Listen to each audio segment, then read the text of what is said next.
Edward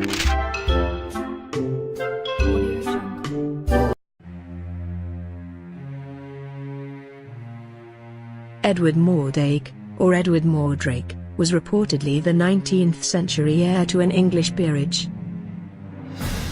He supposedly had an extra face on the back of his head, which could neither eat nor speak, although it could laugh and cry.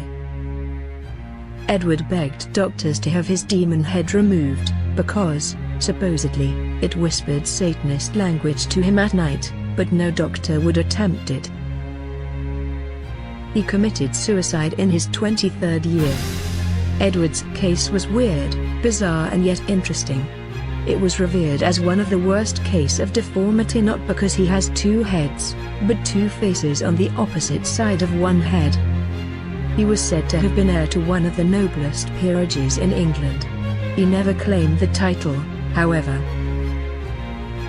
and committed suicide in his 23rd year.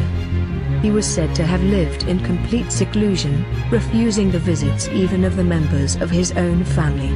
How could you? His case was bizarre beyond belief, and thought the best way to live his life was stay away from the public from him. He was a young man of fine attainments, a profound scholar, and a musician of rare ability. His figure was remarkable for its grace, and his face, that is to say, his natural face, was that of an Antinous. But upon the back of his head was another face, that of a beautiful girl, lovely as a dream, hideous as a devil. The female face was a mere mask, occupying only a small portion of the posterior part of the skull, yet exhibiting every sign of intelligence, of a malignant sort. However, it would be been seen to smile and sneer while Mordrake was weeping. The eyes would follow the movements of the spectator, and the lips would gibber without ceasing.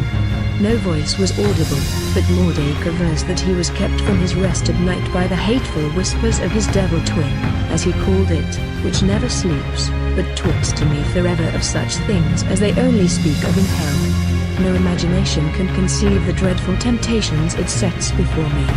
For some unforgiven wickedness of my forefathers I am knit to this fiend, for a fiend it surely is.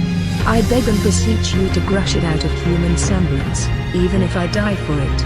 Such were the words of the hapless Mordrake to Manvers and Treadwell, his physicians.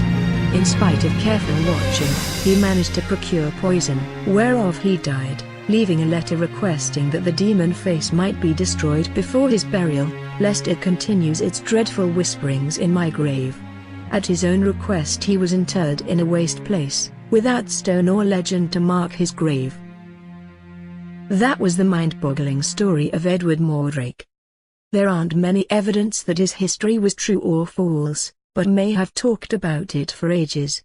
Unfortunately, many of his pictures do not exist, or records of them were not properly kept.